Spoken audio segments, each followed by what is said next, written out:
नमस्कार दोस्तों, मैं हूं अनिल। आपका स्वागत है हमारे YouTube चैनल गुरुजी स्टडी अड्डा में। आज हम बीएड प्रथम वर्ष सेकंड सेमेस्टर में द्वितीय प्रश्न पत्र शैक्षिक तकनीकी तथा सूचना एवं संप्रेषण तकनीकी education technology and information communication technology में अति लघु उत्तरीय प्रश्न very short answer type question के बारे में अध्ययन करेंगे। चलिए दोस्तों, हम शुरू करते हैं। आपके सामने है पहला प्रश्न, अभिक्रमित अनुदेशन के मुख्य सिद्धांत कौन से हैं? उत्तर है अभिक्रमित अधिगम प्रविधि में निम्नांकित मनोवैज्ञानिक सिद्धांत अंतर्निहित है। देखिए दोस्तों, अनुदेशन का मतलब क्या होता है? अनुदेशन का मतलब होता है सूचना देना या निर्देश देना। सूचना या निर्देश कौन देगा? शिक्षक देगा। अभिक्रमित का मतलब क्या होता है? अभिक्रमित का मतलब होता है कि विषय वस्तु को क्रम से छोटे छोटे भागों में विभाजित करके विभिन्न शिक्षण विधियों के माध्यम से अध्ययन करना। देखिए दोस्तों, अभिक्रमित अनुदेशन का जो मुख्य सिद्धांत है वह इस प्रकार है। पहला है छोटे पदों का सिद्धांत, यानी कि विषय वस्तु को छोटे छोटे भागों में विभाजित करके अध्ययन करना। दूसरा है सक्रिय सहयोग का सिद्धांत। तीसरा है तुरंत पुष्टि का सिद्धांत, यानी कि प्रश्न आप करेंगे उसके बाद उस प्रश्न का उत्तर का पुष्टि करेंगे, यानी कि उस प्रश्न का हल करेंगे। स्वगति का सिद्धांत, इसमें छात्र अपने गति के अनुसार समस्या का समाधान करेगा एवं समस्या को सुलझाएगा। स्व अध्याय व स्व मूल्यांकन का सिद्धांत, स्व अध्याय स्व मूल्यांकन के सिद्धांत में छात्र स्वयं से अध्ययन करेगा एवं स्वयं से उसका मूल्यांकन करेगा, स्वयं से उसका प्रश्न करेगा। अगला प्रश्न आपके सामने, शैक्षिक तकनीकी की परिभाषाएं दीजिए। उत्तर है मैथिम के अनुसार शैक्षिक तकनीकी विद्यालय की शैक्षिक व्यवस्था के रूप में व्यवस्थित शिक्षण विधियों, विद्यालय में ज्ञान के व्यवहारिक रूप के निर्माण, नियमन एवं परीक्षण की ओर संकेत करता है। दूसरी परिभाषा है जी ओम लीथ के अनुसार शैक्षिक तकनीकी अधिगम एवं अधिगम की दिशाओं में वैज्ञानिक ज्ञान का प्रयोग है, जिसके द्वारा शिक्षण एवं प्रशिक्षण की प्रभावपूर्णता एवं दक्षता में सुधार लाया जा सकता है। दोस्तों, शैक्षिक तकनीकी का मतलब होता है कि शिक्षा में कौन सी युक्ति लगाएं कि शिक्षण प्रक्रिया को सरल बनाकर हम जल्द से जल्द बालक को अधिगम करा सके, यानी कि जल्द से जल्द हम बालक को सिखा सकें। अगला प्रश्न है आपके सामने, कठोर शिल्प और कोमल शिल्प उपागम में अंतर स्पष्ट कीजिए। उत्तर है हार्डवेयर कठोर शिल्प उपागम एवं सॉफ्टवेयर कोमल शिल्प उपागम। हार्डवेयर को कठोर उपागम, यानी कि जो हार्डवेयर होता है उसे कठोर शिल्प उपागम कहते हैं। सॉफ्टवेयर को कोमल शिल्प उपागम कहते हैं। देखिए दोस्तों, हार्डवेयर क्या होता है? हार्डवेयर और सॉफ्टवेयर, कंप्यूटर आपने देखा होगा, कंप्यूटर के जितने भी पार्ट आप देख सकते हैं, छू सकते हैं, स्पर्श कर सकते हैं, उसे हम हार्डवेयर उपागम, हार्डवेयर कठोर शिल्प उपागम कहते हैं। बल्कि जब हम कंप्यूटर के अंदर जो प्रोग्राम किए होते हैं, जो डिस्प्ले पर हमें प्रोग्राम दिखाई देते हैं, विभिन्न program, Microsoft Excel, Microsoft Word, MS Word, यानी कि जो कलाकारी करना, चित्रकारी करना, जो हमें स्क्रीन पर दिखाई देता है, उसे हम सॉफ्टवेयर उपागम कहते हैं। पहला पॉइंट है हार्डवेयर उपागम में, देखिए इसका आविर्भाव भौतिक तथा अभियंत्रण तकनीकी के विकास के फलस्वरूप हुआ है। अब सॉफ्टवेयर कोमल उपागम में देखिए, यह उपागम अधिगम के मनोविज्ञान पर आधारित और अभिक्रमित अध्ययन का परिणाम है। दूसरा है, इसमें देखिए हार्डवेयर के साधनों के द्वारा शिक्षण की प्रक्रिया को अधिक व्यवहारिक बनाया जाता है। दूसरा है, सॉफ्टवेयर के साधनों के द्वारा बच्चों के व्यवहार को नियंत्रित किया जाता है, यानी कि बच्चे उसे देखकर सीखते हैं। तीसरा है, हार्डवेयर सामग्रियों का प्रयोग शिक्षण में किसी भी सीखने के सिद्धांत पर आधारित नहीं है। हार्डवेयर का उपयोग दोस्तों हम विभिन्न साधनों में करते हैं, लेकिन हमको सिखाता कौन है? जो उसमें प्रोग्राम किए रहते हैं, सॉफ्टवेयर सिखाता है। सॉफ्टवेयर पूर्णतः सीखने के सिद्धांत पर आधारित है। अगला प्रश्न है आपके सामने, देखिए दोस्तों, प्रणाली उपागम विश्लेषण की उपयोगिता बताइए। उत्तर है इसके माध्यम से शैक्षिक प्रशासन, शैक्षिक व्यवस्था तथा शैक्षिक अनुदेशन को अधिक प्रभावशाली बनाया जा सकता है। देखिए दोस्तों, उपागम का अर्थ क्या होता है? उपागम का अर्थ होता है साधन, यानी कि कौन सी प्रणाली, किस विश्लेषण की प्रणाली, कौन सा साधन हम उपयोग करें कि शिक्षण प्रक्रिया को सरल बनाया जा सके। देखिए दोस्तों, दूसरा है प्रणाली उपागम में यह विद्यालय कार्यक्रम की प्रभावशाली योजना बनाने में सहायक होती है, यानी कि जो शिक्षण विधि होती है, जो प्रणाली उपागम होती है, यह विद्यालय के विभिन्न कार्यक्रमों की प्रभावशाली योजना बनाने में सहायक होती है। तीसरा पॉइंट है, इसके द्वारा उपलब्धियों का मूल्यांकन प्रभावशाली रूप से किया जा सकता है। अगला प्रश्न है आपके सामने, हार्डवेयर उपागम क्या है? हार्डवेयर उपागम, इसके अंतर्गत radio, tape recorder, gramophone, projector, video tape, computer, television आदि सहायक शैक्षणिक सामग्री पर विशेष बल दिया जाता है। उपागम का आधार भौतिक विज्ञान तथा इंजीनियरिंग टेक्नोलॉजी है तथा इसके द्वारा शिक्षण प्रक्रिया का यंत्रीकरण करके कम खर्च और कम समय में अधिक से अधिक छात्रों को लाभान्वित करने का प्रयास किया जाता है। देखिए दोस्तों, मैंने आपसे पहले बताया उपागम का मतलब होता है साधन। साधन कैसा? हार्डवेयर। हार्डवेयर का मतलब जो कठोर उपागम हो, लेकिन जो रेडियो है यह रेडियो का हार्डवेयर उपागम है। लेकिन जब रेडियो बजता है जो उसमें से वॉइस निकलती है तो हम उसे सॉफ्टवेयर उपागम कहते हैं। टेप रिकॉर्डर क्या है? टेप रिकॉर्डर को हम छू सकते हैं, देख सकते हैं, यह क्या है? हार्डवेयर उपागम है। लेकिन जब टेप रिकॉर्डर से वॉइस निकलती है जो उसमें प्रोग्राम बजता है उसे हम सॉफ्टवेयर उपागम कहते हैं। ग्रामोफोन क्या है? मोबाइल क्या है? मोबाइल हाथ में लिए है, हमको दिख रहा है, हाँ कठोर है, ऐसा इसमें बैटरी लगती है, जो इसमें वस्तुएं दिखती है वह सब क्या है? हार्डवेयर उपागम है। लेकिन जो डिस्प्ले इस पर दिखाई देता है, जो प्रोग्राम किया होता है वह क्या है? वह सॉफ्टवेयर उपागम है। प्रोजेक्टर, यह सब हार्डवेयर उपागम है। वीडियो टेप हार्डवेयर उपागम है। कंप्यूटर जो दिखता है, जो जिसे हम छू सकते हैं, स्पर्श कर सकते हैं, महसूस कर सकते हैं, वह हार्डवेयर उपागम है। सीपीयू हुआ, माउस हुआ, कंप्यूटर हुआ, ये सब हार्डवेयर उपागम है। लेकिन जो कंप्यूटर के अंतर्गत अंदर जो प्रोग्राम किए होते हैं, जो डिस्प्ले पर दिखाई देते हैं, वह सॉफ्टवेयर उपागम के अंतर्गत आते हैं, जिसमें हम प्रोग्राम करके जो प्रोग्राम करते हैं वही जानकारी हमें प्रदान करता है। देखिए दोस्तों, टेलीविजन, ये सब क्या है? हार्डवेयर उपागम है। तो दोस्तों, विभिन्न इंजीनियरिंग टेक्नोलॉजी के जो साधन आते हैं वह सब हार्डवेयर उपागम के अंतर्गत आते हैं। और विभिन्न हार्डवेयर उपागम का प्रयोग हम शिक्षा में करते हैं, यंत्रीकरण के रूप में करते हैं, कम खर्च में करते हैं, कम समय में अधिक से अधिक छात्रों को शिक्षित करने के लिए करते हैं। जैसे जो दोस्त मेरा वीडियो देख रहे हैं वह एक मोबाइल के माध्यम से देख रहे हैं। मोबाइल क्या है? मोबाइल को हम हार्डवेयर मान लेते हैं, लेकिन जो उस पर डिस्प्ले पर उनको दिखाई दे रहा है जो मेरा वीडियो, वह सॉफ्टवेयर है। तो मोबाइल के माध्यम से आप, तकनीकी के माध्यम से आप सीख रहे हैं, तो जल्दी सीख रहे हैं। अगला प्रश्न आप देखिए दोस्तों, सॉफ्टवेयर उपागम को स्पष्ट कीजिए। इसके अंतर्गत मशीनों का प्रयोग न करके सीखने के मनोवैज्ञानिक सिद्धांतों का प्रयोग किया जाता है तथा इनके द्वारा छात्रों में अपेक्षित परिवर्तन लाने का प्रयास किया जाता है। इस उपागम वाली तकनीकी को अनुदेशन तकनीकी, शिक्षण तकनीकी तथा व्यवहार तकनीकी का नाम भी दिया जाता है। इसमें शिक्षा के अदा, प्रक्रिया तथा प्रदा तीनों पक्षों के विकास पर बल दिया जाता है।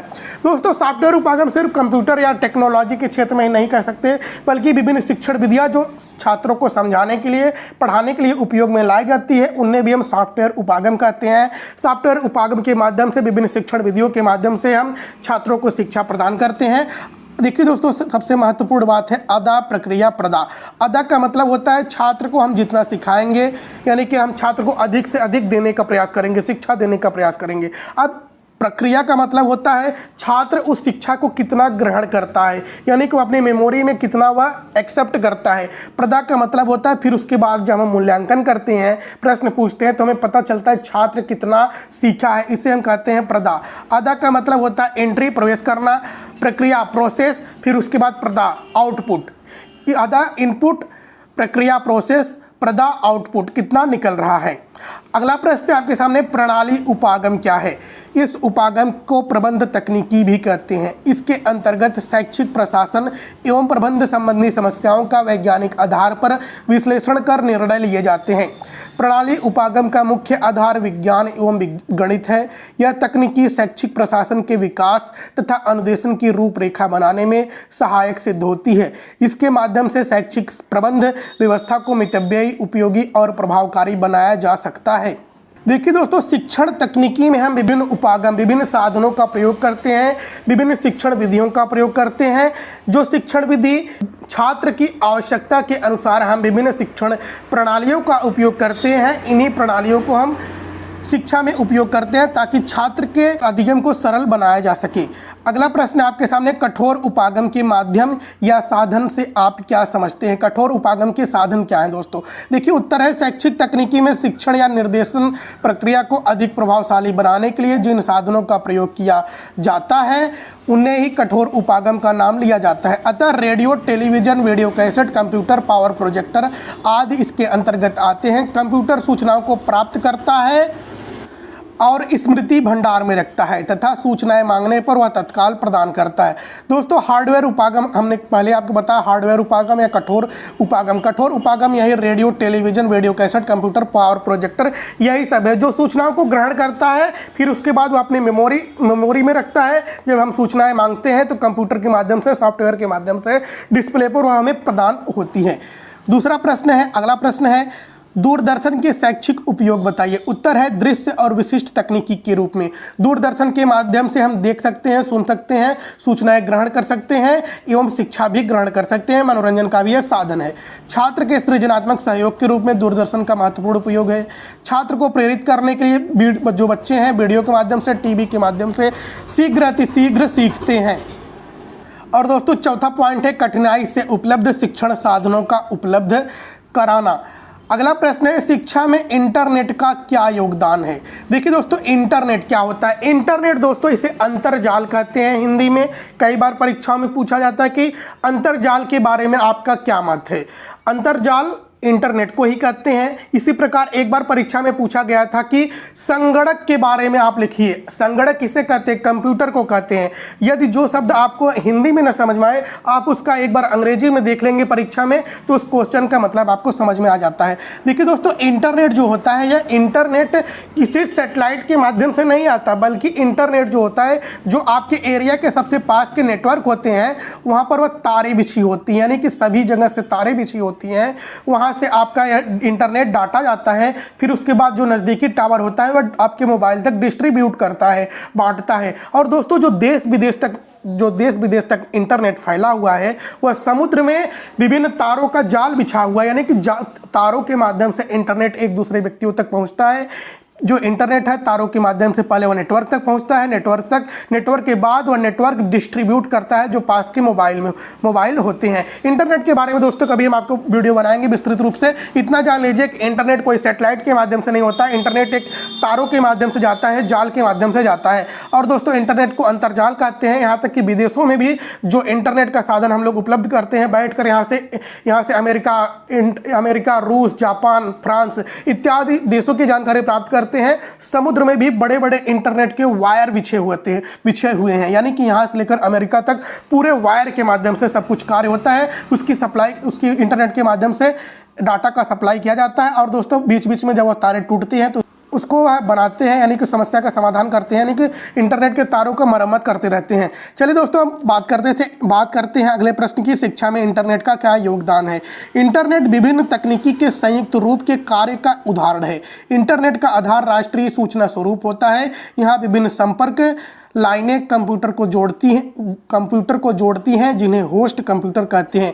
इन्हें इंटरनेट सर्विस प्रोवाइडर कहा जाता है। एक कंप्यूटर विशेष संचार लाइनों या इंटरनेट कनेक्शन के द्वारा साधारण टेलीफोन या मॉडेम के माध्यम से उपभोक्ता व्यक्ति के पर्सनल कंप्यूटर से जुड़े रहते हैं। इंटरनेट पर विश्व के किसी भी हिस्से से वांछित विषय पर नवीनतम सूचनाएं उपलब्ध रहती हैं। जैसा कि दोस्तों मैंने आपको पहले ही इंटरनेट के बारे में बहुत कुछ बता चुका हूँ।